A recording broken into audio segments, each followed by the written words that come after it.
Salut, c'est Charlie, et si tu veux apprendre comment construire un site web WordPress en environ 10 minutes, alors cette vidéo est pour toi. Je vais vous montrer comment créer un site web formidable en seulement quelques étapes simples. Personnellement, j'ai construit des dizaines de sites web, et oui, c'est la manière la plus concise, simple et abordable de construire un site web. Vous pourriez penser, je ne sais pas comment coder. La grande nouvelle, c'est que vous n'avez besoin d'aucune connaissance en programmation. Tout est glissé-déposé et c'est super facile. Donc la première étape est d'obtenir un hébergement. Ceci est une étape obligatoire que vous devrez suivre si vous voulez créer un site web. Et dans cette vidéo, je vais vous montrer comment utiliser Hostinger. C'est l'un de mes services d'hébergement de site web préférés. C'est également de loin l'une des moins chères et à 3 ou 4 dollars par mois. J'ai même un code exclusif pour vous à utiliser et cela va vous accorder une remise encore plus importante lors du paiement. Maintenant, je vous encourage à vraiment suivre cette vidéo car si vous le faites, vous devriez avoir un site web entièrement fonctionnel à la fin. Donc si vous cliquez sur le lien ci-dessous dans la description ou allez sur hostinger.com/charliecheng, cela vous amènera à cette page exacte. Ça peut paraître un petit peu différent en fonction de quand vous regardez cette vidéo, mais cela devrait ressembler à ceci. Cela nous amènera à cette page qui passera en revue les différents plans. Comme vous pouvez le constater, le plan premium coûte environ 3 dollars par mois. Le plan d'affaires coûte 3,99 $ par mois et ils ont aussi un plan Cloud Start. Mais pour la plupart d'entre vous, le plan premium et business seront suffisants. Et à partir de ce seul plan, vous pourrez créer jusqu'à 100 sites web différents. Ils viennent tous les deux avec un plan d'email gratuit, un domaine gratuit, ainsi qu'un SSL gratuit. Mais je dirais que si vous souhaitez profiter de certains plans Hostinger, vous pouvez vous rendre sur hostinger.com/charlie. Juste pour cette vidéo, je vais cliquer sur le plan d'affaires, l'ajouter au panier, mais vous pouvez choisir premium ou affaires. Et maintenant, ça va nous faire choisir une période de temps. Je recommande d'opter pour au moins 12 mois, de préférence 24 mois, car vous pourrez bénéficier de ce prix réduit très avantageux pour une plus longue période. Mais si vous voulez faire 48 mois, ce sera le moins cher. Et ouais, construire un site web, c'est certainement un jeu à long terme. Si vous voulez garder ce site web pendant plusieurs années, voire en construire un de plus en utilisant celui-ci, la meilleure option serait de choisir l'abonnement de 24 ou 48 mois. Disons simplement que pour cette vidéo, je choisirai l'option de 24 mois. Mais bien sûr, choisissez en conséquence. Ce que nous allons faire, c'est créer un compte. Donc mettez votre email et votre mot de passe, et après cela, vous sélectionnerez votre mode de paiement. Vous indiquerez votre nom, votre numéro et votre adresse, et assurez-vous de descendre ici dans la section du code coupon pour cliquer ici et entrer le code CharlieCheng, puis cliquez sur Appliquer. Cela va entraîner une réduction encore plus importante, alors assurez-vous que vous le fassiez. Après cela, nous enregistrerons nos informations de paiement et cliquerons sur Soumettre en toute sécurité. Une fois que vous aurez suivi ces étapes, cela vous mènera à l'hébergement ou au tableau de bord. Allez simplement sur l'hébergement et ensuite cliquez sur Configuration du nouveau plan que vous venez d'obtenir. On cliquera sur Installer, ça va demander voulez-vous créer ou migrer un site web. Nous allons sélectionner Créer, puis cliquer sur Suivant. Il va nous demander quel outil nous voulons utiliser pour réellement créer notre site et il y a deux options. WordPress avec IA et l'hébergement avec votre créateur de site web. Dans le cadre de cette vidéo, on parlera spécifiquement de WordPress, alors je vais choisir WordPress. Mais si vous voulez une manière plus simple de créer un site, nous allons opter pour WordPress. Sans toutes les fonctionnalités de WordPress, vous pouvez également opter pour l'hébergement ou un créateur de site web qui est un petit peu moins personnalisable puisque vous n'avez pas WordPress. Cliquez sur Créer avec WordPress et je vais créer les détails de connexion pour notre compte WordPress. Cliquez sur Suivant et il va nous demander quel type de site nous voulons construire. Allons-y simplement avec le portfolio et vous aurez l'option pour sélectionner des modèles préconstruits ou des thèmes standards. Je vais sélectionner des modèles préconstruits pour que ce soit un petit peu plus facile. Cela nous montrera certains des thèmes parmi lesquels nous pouvons choisir et on pourra survoler ici et cliquer sur Aperçu. Comme vous pouvez le voir, celui-ci est alimenté par Astra, qui est un thème vraiment génial, je le recommande. Cliquons sur Utiliser ce modèle. Il va demander si vous voulez des plugins présélectionnés pour votre site. Je vais simplement dire que oui pour que ce soit plus facile. Mais évidemment, on pourra toujours ajouter des plugins ultérieurement. Depuis que j'ai reçu le business plan, il y a une fonctionnalité d'IA. Donc fondamentalement, ce que nous pouvons faire, c'est d'ajouter notre nom de marque, une description, et l'IA va générer du contenu pour notre site web. Il va falloir choisir un nom de domaine, et ce que je vais faire, c'est juste de taper « Entreprise de Charlie Cheng ». Sélectionnez l'entreprise de Charlie Cheng et celui-ci est gratuit pour la première année. Alors nous allons cliquer dessus. Ensuite, on nous demandera de confirmer nos coordonnées de contact et par la suite, on cliquera sur Terminer l'inscription. On pourra avancer et cliquer sur Suivant juste ici. Et maintenant, il va essentiellement installer WordPress sur notre site web. Cela ne prendra peut-être qu'une ou deux minutes. On est ici sur le tableau de bord de notre nouveau site web. On pourra gérer notre domaine à partir d'ici, gérer le plan, configurer un email gratuit et on pourra également gérer notre certificat SSL. Si vous retournez au tableau de bord, cliquez sur Panneau d'administration et ça va essentiellement nous emmener au tableau de bord réel de l'administration de WordPress. C'est ici que nous construisons essentiellement l'intégralité du site. La première chose que je veux vous montrer, c'est la section des plugins. Donc nous allons cliquer sur Plugins et ce sont les plugins qui sont actuellement installés sur notre site. Maintenant, je ne recommande pas d'avoir trop de plugins car cela peut alourdir votre site web et le rendre plus lent. Alors, si vous ne l'utilisez pas, vous pouvez le désactiver ou le supprimer. Et si vous souhaitez ajouter plus de fonctionnalités, vous pouvez toujours cliquer sur Ajouter un nouveau plugin et rechercher parmi des centaines de milliers de plugins disponibles sur WordPress. C'est vraiment l'un des meilleurs aspects de WordPress et il y a tellement de fonctionnalités que vous pourriez ajouter à votre site que finalement j'aurai une liste ci-dessous dans la description pour certains des plus populaires et recommandés. Mais je vais vous montrer comment ajouter rapidement un nouveau. Alors, recherchons Rank Math. C'est un outil SEO très populaire. Si vous rédigez, je recommande vivement d'obtenir quelque chose comme celui-ci. Comme vous pouvez le voir, nous avons déjà un outil de référencement SEO installé et il suffit simplement de l'activer. Mais bien sûr, il y a de nombreux autres types d'outils de SEO disponibles. Donc je vais juste vous montrer celui-ci. Cliquons sur Installer. Après cela, si vous voulez activer cet outil en particulier, vous cliquerez sur Activer et cela vous permettra de le rendre actif sur votre site web. Maintenant, vous pouvez voir que Rank Math SEO est là. Et si nous revenons au plugin, nous pouvons supprimer l'autre profil de référencement naturel car nous ne l'utilisons plus. Vous n'avez pas besoin d'utiliser Rank Math, vous pouvez utiliser celui-ci également, mais je l'utilise sur tous mes sites web, donc c'est celui-ci que je recommande. La prochaine chose que nous allons faire est d'aller dans les permaliens.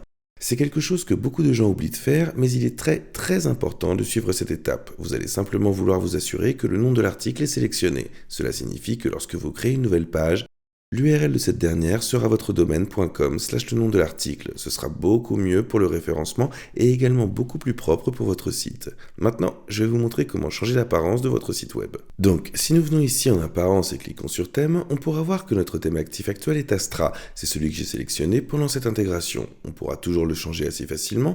Mais ce qu'on fera essentiellement, c'est de venir ici pour ajouter un nouveau thème. Cliquez sur le bouton plus et vous pouvez choisir parmi les milliers de thèmes différents fournis avec WordPress. La plupart d'entre eux seront gratuits, donc profitez-en car si vous voyez un autre design qui correspond mieux à votre entreprise ou à tout type de site web que vous créez, vous pourrez toujours le choisir. Par exemple, je peux cliquer sur celui-ci, il va me montrer à quoi ça ressemble et je peux toujours l'installer et l'activer pour mon site. Mais pour l'instant, je vais opter pour le thème que nous avons initialement choisi. Je pense qu'Astra est vraiment un bon choix que la plupart d'entre vous devriez utiliser.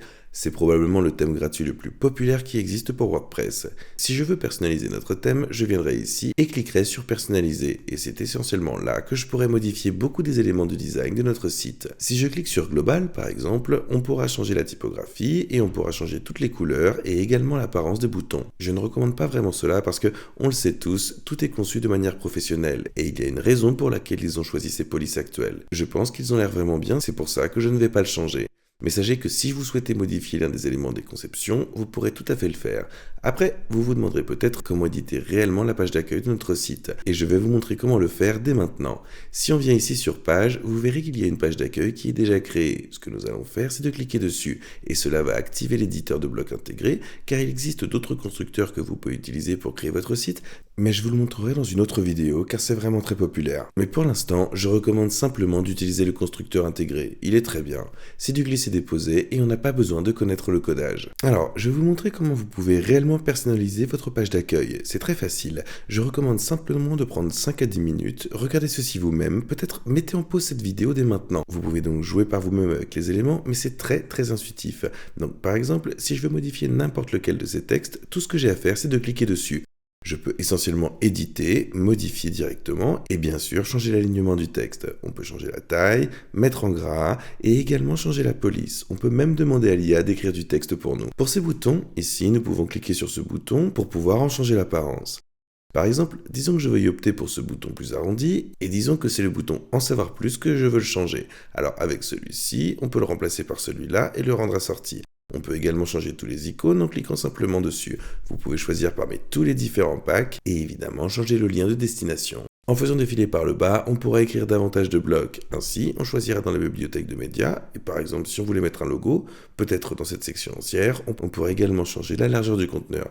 Effectivement, c'est hyper intuitif. Il suffit de naviguer et de jouer avec pour voir qu'il y a des tonnes de blocs différents pré-remplis pour ce thème. Si vous ne voulez pas d'un bloc, vous pouvez cliquer dessus, puis cliquer sur supprimer. Cela supprimera toute la section. Si vous voulez modifier l'une des images, il vous suffit de cliquer dessus et de la changer. On pourra la remplacer dans la bibliothèque de médias, où vous pourrez charger des fichiers. Mais dans l'ensemble, je pense que cela a déjà l'air très bien. Et une fois que vous aurez fini de personnaliser le design, assurez-vous de cliquer sur mettre à jour. Cela va essentiellement sauvegarder toutes vos modifications. Maintenant, si on revenait au plugin, je vais vous montrer rapidement comment utiliser Elementor. Alors, je vais chercher Elementor, puis cliquer sur installer, Et maintenant, je vais juste vous montrer comment construire une page en utilisant ce constructeur. Elementor est gratuit, mais il y a une version pro que vous pouvez acheter. Après l'avoir activé, je vais retourner sur les pages, en créer une nouvelle, et comme vous pouvez le voir, il n'y a littéralement rien dessus. Mais si on clique sur Modifier avec Elementor, on arrive sur un éditeur de glisser-déposer similaire. Aucun codage n'est toujours requis. Du côté gauche, vous pourrez essentiellement choisir les éléments que vous souhaitez faire glisser et on les appelle les widgets. Alors disons que nous voulons un titre. On pourrait cliquer dessus, le faire glisser ici, puis changer le texte. Appelons ça le blog. Nous pouvons bien sûr en changer la taille, le style et toutes ses caractéristiques.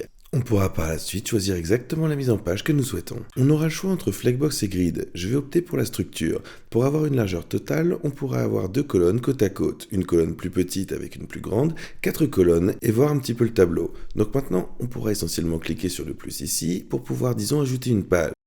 On traînera cela ici et on ira cliquer sur ce bouton pour choisir une image. Allons-y et sélectionnons quelque chose comme ceci. Disons que nous voulons ajouter du texte. Nous pourrons donc cliquer là-dessus et le glisser. On pourra ensuite écrire davantage de texte, test, n'est-ce pas? Et cliquons sur plus encore. Flexbox, choisissez celui-ci et disons que nous voulons mettre une grande image qui prendra toute la largeur. Alors, faisons glisser l'image ici, puis on pourra choisir quelle image on voudra pour toujours déplacer des choses. Si on voulait mettre cette grande image ici, on pourrait le faire. Et voilà, vous voyez un petit peu l'esprit.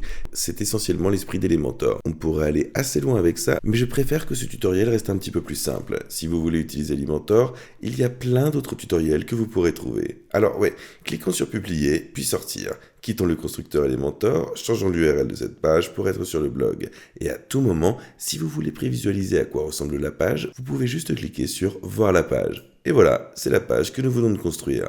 Je vais donc vous montrer rapidement comment construire la section d'en-tête de votre site. Donc si vous venez ici en apparence et que vous allez dans les menus, disons que nous voulons ajouter cette nouvelle page, changer le nom du blog pour pouvoir aussi en changer l'ordre. Alors disons que nous voulons que le blog soit un petit peu plus haut, vous pouvez le faire et assurez-vous toujours de cliquer sur enregistrer dans le menu. Maintenant, si nous allons prévisualiser notre site, nous pouvons voir que vous avez cette page de blog dans le menu principal. Une chose que je tiens à ajouter est qu'il est très important d'optimiser votre site web aussi bien pour le bureau que pour le mobile. Donc si on va dans l'éditeur, on pourra cliquer ici et ça nous permettra de changer la vue.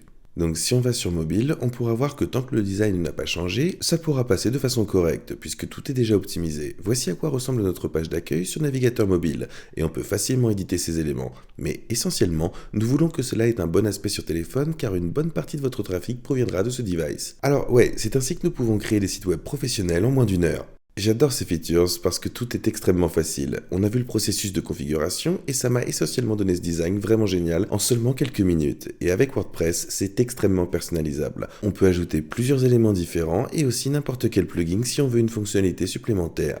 Il y a une raison pour laquelle WordPress est si populaire, c'est principalement parce qu'il est facile à utiliser. Mais la deuxième, c'est surtout sa puissance et sa beauté. Car si vous voulez faire les choses encore plus facilement et fonctionner au-delà de WordPress, vous n'avez qu'à utiliser quelques éléments sur Hostinger pour pouvoir vous occuper des plugins. Et tout ça vous conduira à un site crédible en 10 à 20 minutes. Maintenant, je dirais que la plupart de mes sites web sont construits avec WordPress et que vous avez compris que leur production est très simple. Tant que vous avez les bons outils et l'hébergement, les sites web sont extrêmement abordables. Ils sont très faciles à construire et je vous encourage vraiment à utiliser Hostinger. Encore une fois, c'est une façon fantastique et abordable de créer votre site. Dès qu'on a les outils nécessaires, créer votre site est vraiment très simple et bon marché. Je vous encourage sincèrement à utiliser Hostinger parce que c'est une façon simple et abordable pour concrétiser vos sites web. Je crée des sites depuis plusieurs années et à chaque fois qu'un ami me demandait quel outil choisir, je répondais systématiquement Hostinger. Et comme on a justement des réductions exclusives pour vous les gars, n'hésitez pas à utiliser le lien dans la description en utilisant le code CharlieCheng. Ça vous fera économiser des tonnes d'argent, donc utilisez-le autant que possible. Car avec un seul plan d'hébergement, vous pourrez aller jusqu'à 100 différents sites web. Au final, je vous ai montré les étapes principales pour construire votre premier site WordPress. Alors n'hésitez pas à vous y référer à tout moment, n'hésitez pas à revoir certaines parties, mais sachez que si vous avez envisagé de créer votre propre site web, faites-le dès maintenant. Passez à l'action est l'étape la plus importante. Et peu importe les raisons pour lesquelles vous avez décidé de créer votre site, que ce soit pour développer une entreprise, mettre à jour votre portfolio, télécharger un CV ou pour trouver un emploi, quoi que ce soit, c'est maintenant le meilleur moment pour commencer. Si vous avez trouvé cette vidéo intéressante, assurez-vous de cliquer sur le bouton j'aime et de vous abonner. Je fais une tonne de vidéos parlant d'entrepreneuriat, d'investissement et de finances personnelles. Et je vous vois dans la prochaine vidéo. Peace.